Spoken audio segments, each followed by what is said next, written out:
Olá, meus amigos, estamos aqui novamente para falar desta vez sobre o ópio, a morfina, a heroína, opiáceos e opioides. Aqueles que quiserem maiores informações podem adquirir diretamente nas livrarias ou nos sebos o meu livro Conversando sobre as Drogas, 382 páginas, onde abordo detalhadamente esses temas em maior profundidade, bem como o meu livro Falando sobre Drogas, com 144 páginas, disponível gratuitamente na internet em meu site, no formato PDF. Pois muito bem, o ópio é extraído a partir da papoula, Papaver soniferum L, também conhecida por dormideira ou planta da alegria. De suas flores, ainda verdes, se extrai um líquido ou suco leitoso, látex, por meio de incisões, pequenos cortes, por onde o líquido escorre e após seco obtemos o ópio. E estaremos também fazendo referência a opiáceos e opioides. Portanto, vamos fazer uma rápida distinção. O opiáceo entendemos substâncias químicas extraídas diretamente da papoula. São naturais quando não sofrem modificações. Exemplo, a morfina, a codeína. E são semissintéticas quando sofrem pequenas modificações parciais, no caso, a heroína. E opioides. Podemos entender duas coisas por opioides. A primeira, substâncias sintéticas produzidas em laboratório semelhantes aos opiáceos, exemplo a metadona, ou substâncias produzidas pelo organismo como as endorfinas, encefalinas e dinorfinas. Uma breve linha do tempo sobre o ópio, opiáceos e opioides. 5.500 a.C., temos os primeiros registros históricos da dormideira, ou planta da alegria. Em 5.000 a.C., na Mesopotâmia, o ópio já era extraído da papoula. Egípcios e sumérios mencionaram a planta.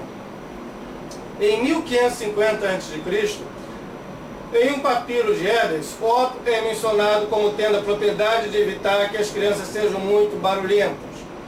800 a.C., os assírios mencionaram em tábuas gravadas o método usado para se extrair o ópio da papoula. No século VI a.C., temos relatos do uso medicinal do ópio. Em 460 a 377 a.C., Hipócrates fazia uso terapêutico do ópio. No século II d.C., a papoula e o ópio já são mencionados por Celso e Galeno. Galeno é um médico grego que atuava em Roma. No século VII, os turcos e os árabes islâmicos da Ásia Ocidental inalavam a fumaça obtida por meio do suco da papoula solidificada e passaram a comercializar lucrativamente o ópio.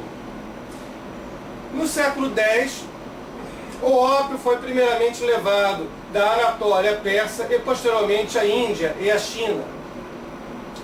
Século XI, médicos árabes fizeram a primeira referência à tolerância ocasionada pelo ópio, fazendo com que sejam necessárias quantidades cada vez maiores para obterem-se os mesmos efeitos que antes eram obtidos com quantidades bem menores. Século XV, Teofrasto Paracelso fazia uso terapêutico frequente do ópio, a ponto de se autodenominar Doutor Opiatos. 1672, Sydenham, num escrito sobre a desinteria epidêmica, faz um elogio às virtudes terapêuticas do ópio. 1680, o emprego científico do ópio se deve ao médico inglês Thomas Sydenham, que criou a tintura de ópio canforada. Século XVIII, o uso do ópio se difunde acompanhando a expansão das rotas comerciais, estando presente inumeráveis compostos medicinais que já faziam parte do cotidiano de alguns países, como, por exemplo, a Grã-Bretanha. Na metade do século XVIII, nós temos a Guerra do Ópio, entre a Inglaterra de um lado e a China do outro, que teve como vitoriosa a Inglaterra, que dizia lutar pelo livre comércio, mas, na verdade, se utilizava do ópio como instrumento de dominação da nação asiática, mantendo-a dentro da condição de mera colônia inglesa.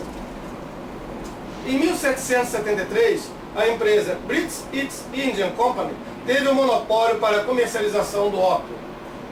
Séculos 18 e 19, a Inglaterra comercializou o ópio, obtendo largo lucro. Em 1803, Desrone publica um texto sobre o sal de Desrone, a morfina.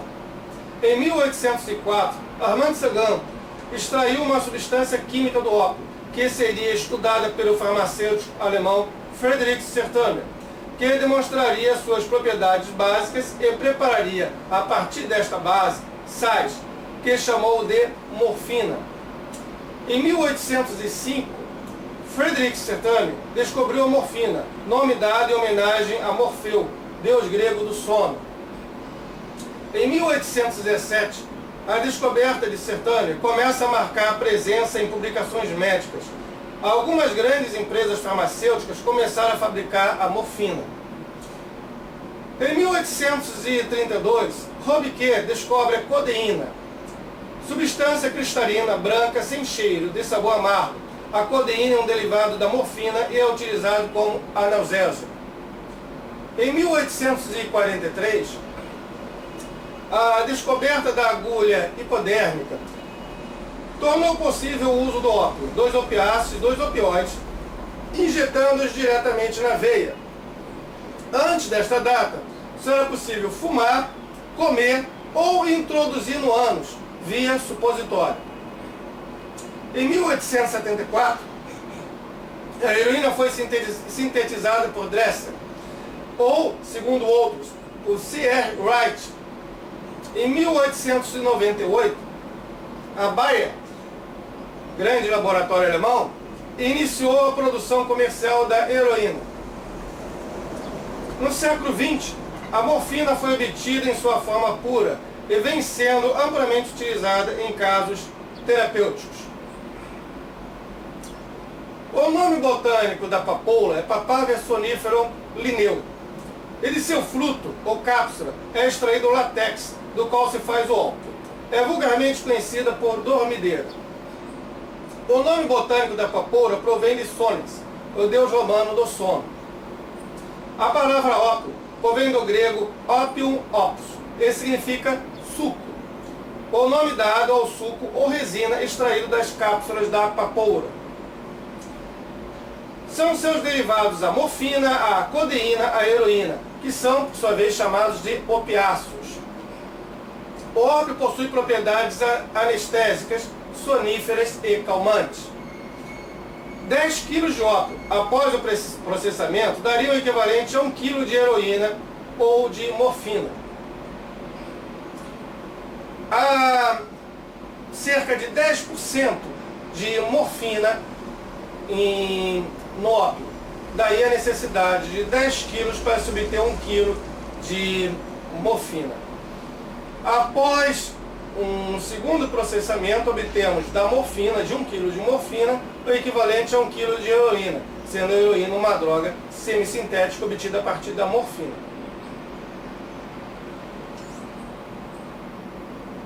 O ópio é obtido a partir da papoula. Já os opiáceos são obtidos a partir do ópio. Exemplo, morfina, heroína, codeína, diraldide e percodan. Os opioides, por sua vez, são versões sintéticas dos opiáceos: metadona, darban, demerol, talvin, fentanil. O consumo de ópio já era comum no Brasil na década de 20, quando era possível encontrar no Rio de Janeiro casas específicas chamadas de fumerie, onde o usuário podia fazer uso livremente do ópio. Hoje isso não mais existe, claro. O ópio gera dependência física, orgânica, dependência psíquica, tolerância e ocasiona síndrome de abstinência ou privação, com dores terríveis por todo o corpo. E uma necessidade terrível, emocional, comportamental, de voltar a usar a droga, seja o ópio, a morfina ou a heroína. O ópio gera dependência física orgânica, dependência psíquica, tolerância e ocasiona síndrome de abstinência ou privação, como já disse. O ópio e seus derivados são considerados drogas narcóticas por propiciarem a narcose, atuando no sistema nervoso central, provocando estados que variam entre a euforia de um lado e o coma de outro. A morfina pode ser injetada, aspirada, fumada e se apresenta em tabletes ou cápsulas. A heroína é cerca de 4 a 10 vezes mais potente que a morfina. O nome heroína provém do alemão Erotes, efeito forte. A heroína obtida pela modificação química da morfina.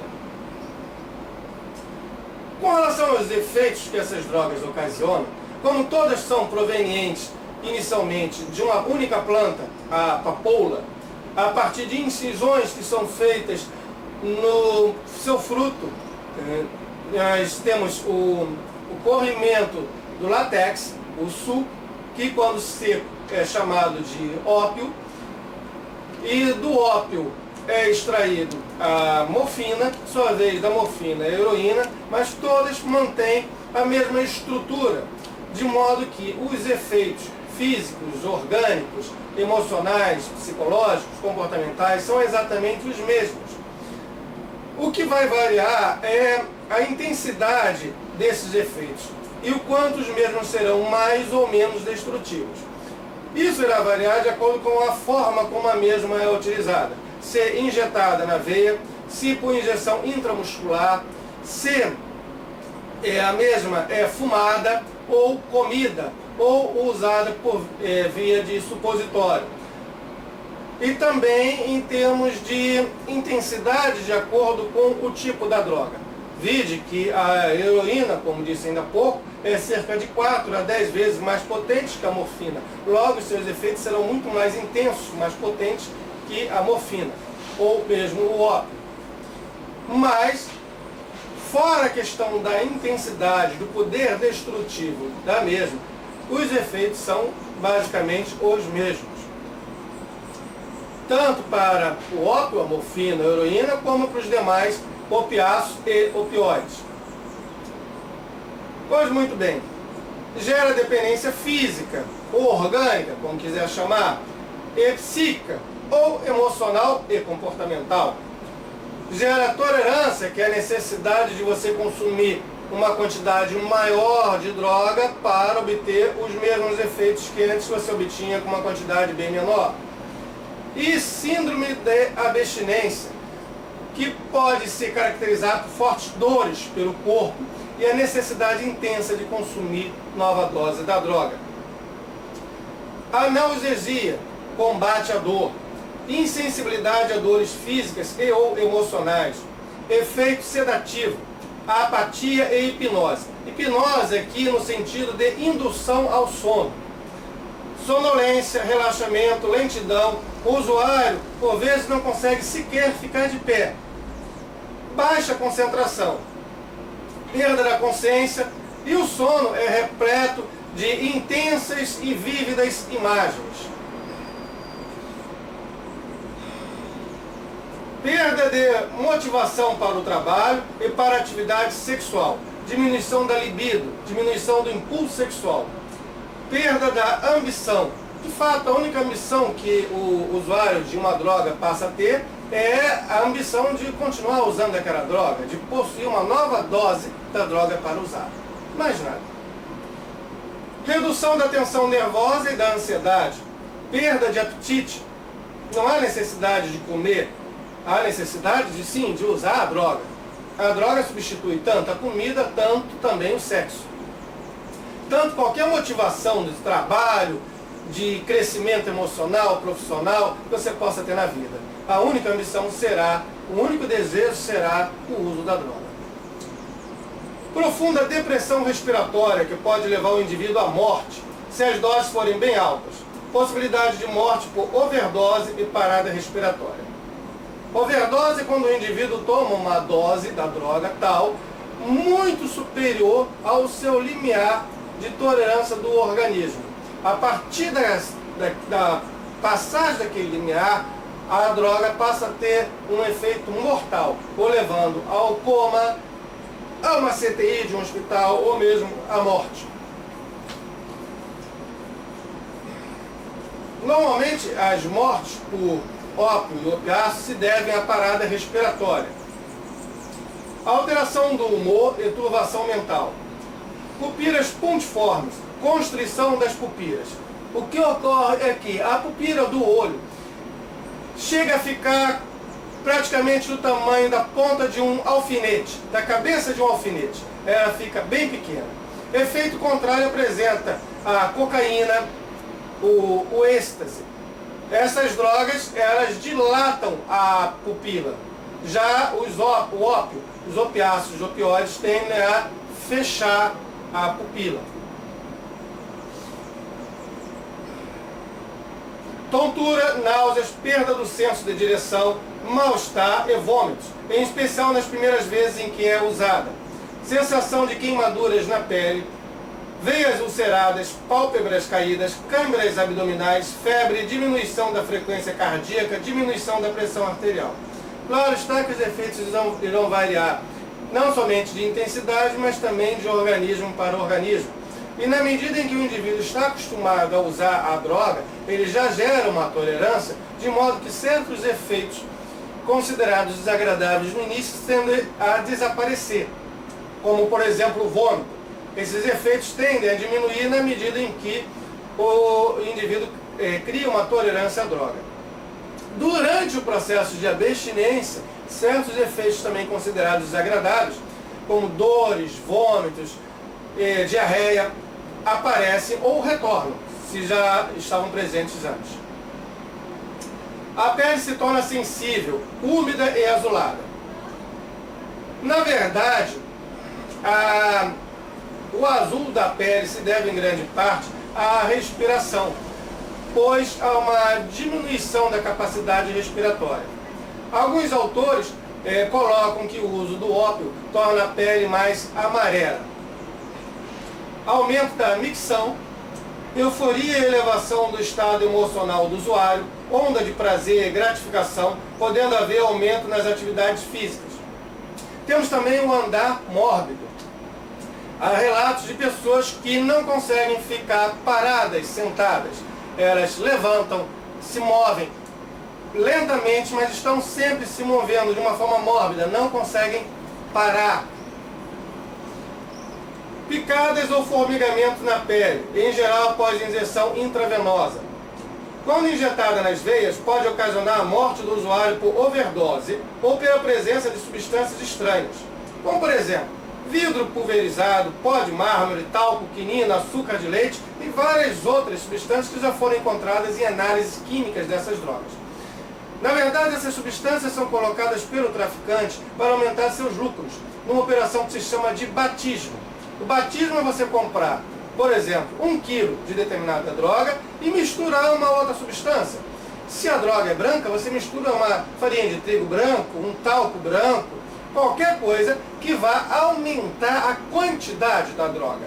Uma substância barata que vai aumentar a quantidade, porque se de 1 quilo você transforma esse 1 quilo em 2 quilos, os seus lucros vão duplicar. Só que cada vez que passa por um atravessador, é novamente batizada. Logo, quanto mais próximo uma droga está do seu país fabricante, do seu país produtor, mais pura ela é. Quanto mais atravessadores ela passa até chegar ao consumidor final, mais impurezas ela encontra. Em amostras de heroína vendida nos Estados Unidos há alguns anos atrás, a pureza da droga não chegava a 10%. Ou seja, 90% da droga, da suposta droga vendida, era qualquer outra coisa que tinha sido usada como batismo, menos a heroína. O que cria um segundo problema, pois às vezes o usuário se depara com uma droga mais pura, como ocorreu também recentemente com a entrada de heroína proveniente dos países do sul, como a Colômbia, e países da América Central. Nesse caso, essa heroína que estava competindo com heroína proveniente de países asiáticos, ela veio muito mais pura. O usuário que estava acostumado a uma determinada dose elevada, porque na verdade ele estava consumindo somente 10% de heroína por dose, ele ao fazer a mesma dose com essa heroína mais pura, né, ele entrou num processo de overdose, vindo a óbito, ou a sérias consequências que levaram a uma internação hospitalar. Provoca também irregularidade menstrual, comprometimento durante a gravidez, abortamento espontâneo, nascimento precoce. A criança nascida de mãe dependente tem peso e tamanho abaixo da média e geralmente apresenta quadros de infecção e dependência. Como eu sempre digo, se a mulher está grávida, ela não deve usar coisa alguma que não seja natural. A sua alimentação, a sua bebida deve ser o mais natural possível, pois qualquer produto químico, mesmo aqueles que são legais, vendidos na farmácia e possivelmente receitados por médicos, corre um risco, e é um sério risco de provocar dano, lesão permanente no feto e na futura criança, podendo mesmo levar à morte, ao abortamento. Não só o abortamento, mas a morte súbita logo após o nascimento. No caso do ópio, da morfina e da heroína, vai chegar ao feto, seja via placentária, atravessando a placenta, e a criança, o feto vai fazer uso da droga da mesma forma que a mãe, só que o efeito será muito maior na criança devido ao peso, às proporções e a seu organismo ainda em formação. Ocasiona a sensação prazerosa na região do abdômen, semelhante, segundo relatos de usuários de heroína e também de morfina, a um orgasmo que se irradia por todo o corpo. Os efeitos de uma dose podem durar de 6 a 8 horas. Isso vai variar de acordo com a pureza da droga que você esteja usando e com o tipo de droga. Se ópio, se morfina, se heroína, e com a forma também como você a está administrando ao seu organismo. Em doses elevadas, essas drogas podem ocasionar sono profundo, estupor ou mesmo coma, baixa pressão arterial, diminuição da temperatura do corpo e irregularidade menstrual. Mas possuem efeitos terapêuticos, efeitos tais que fizeram com que a droga fosse bem aceita durante boa parte da nossa história, da história da humanidade. É o efeito analgésico, antitosse e antidiarreia. Pessoas com problemas de diarreia, ao usar uma pequena quantidade de ópio, elas têm a supressão desse problema de diarreia. Da mesma forma com relação à tosse ou à dor. Você imagine na antiguidade uma pessoa que amputasse um braço ou uma perna, a dor terrível que você estaria sentindo. Pois muito bem, naquela época a única forma de aliviar a tal dor era o ópio, que funcionava esplendidamente bem.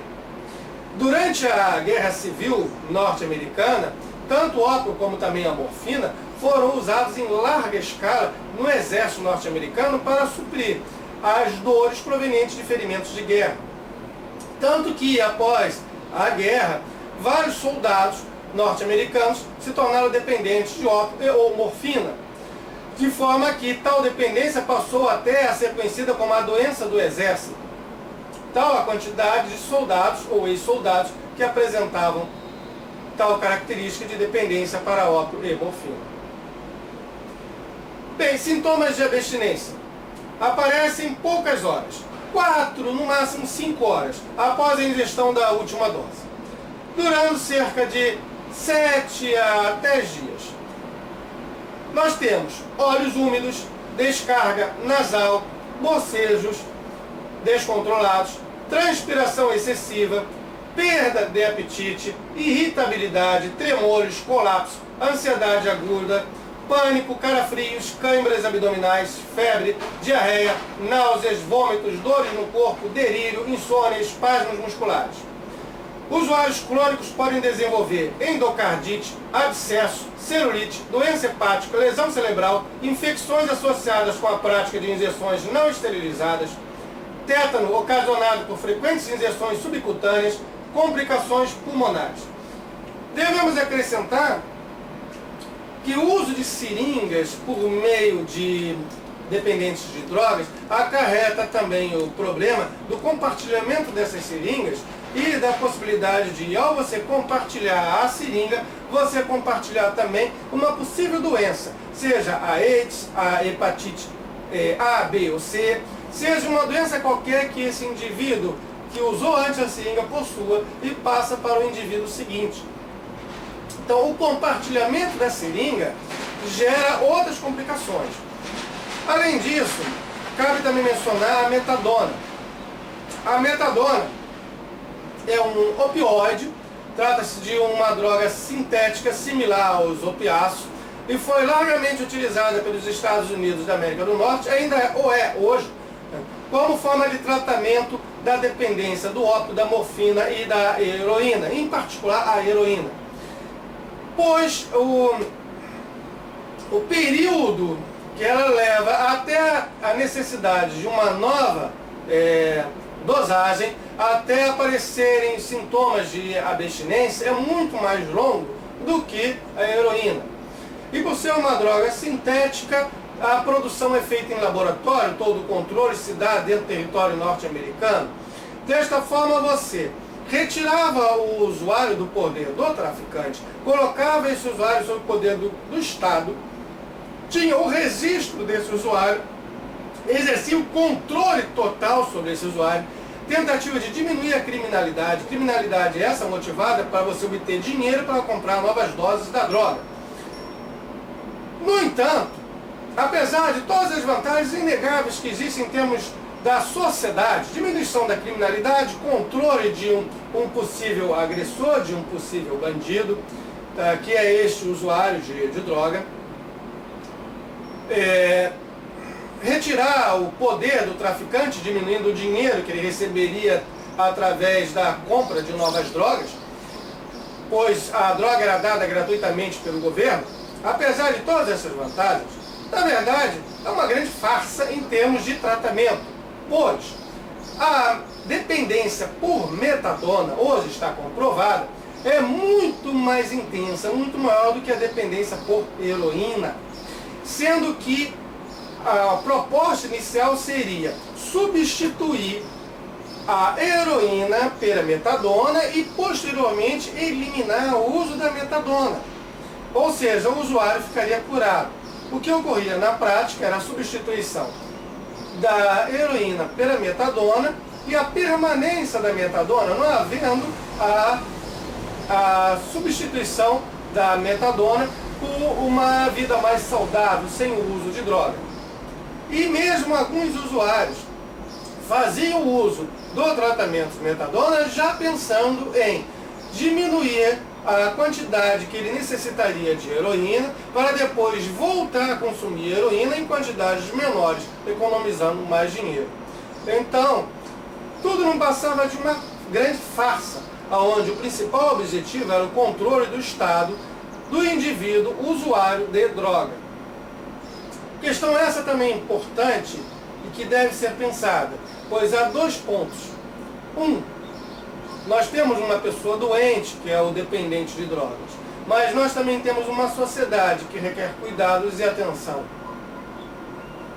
Em um vídeo posterior, nós iremos discutir as implicações filosóficas e éticas desses dois pontos. No mais, eu procurei dar uma visão rápida sobre os efeitos e a parte histórica da heroína, da morfina, do ópio, dos opiáceos, dos opioides. Eu espero que vocês tenham gostado e convido a todos novamente a visitar os meus sites e deixar o seu comentário, que me é muito importante, sobre esses temas. Pois muito bem, eu desejo a todos muita paz, tranquilidade, felicidade. Tudo de muito bom. Até a próxima.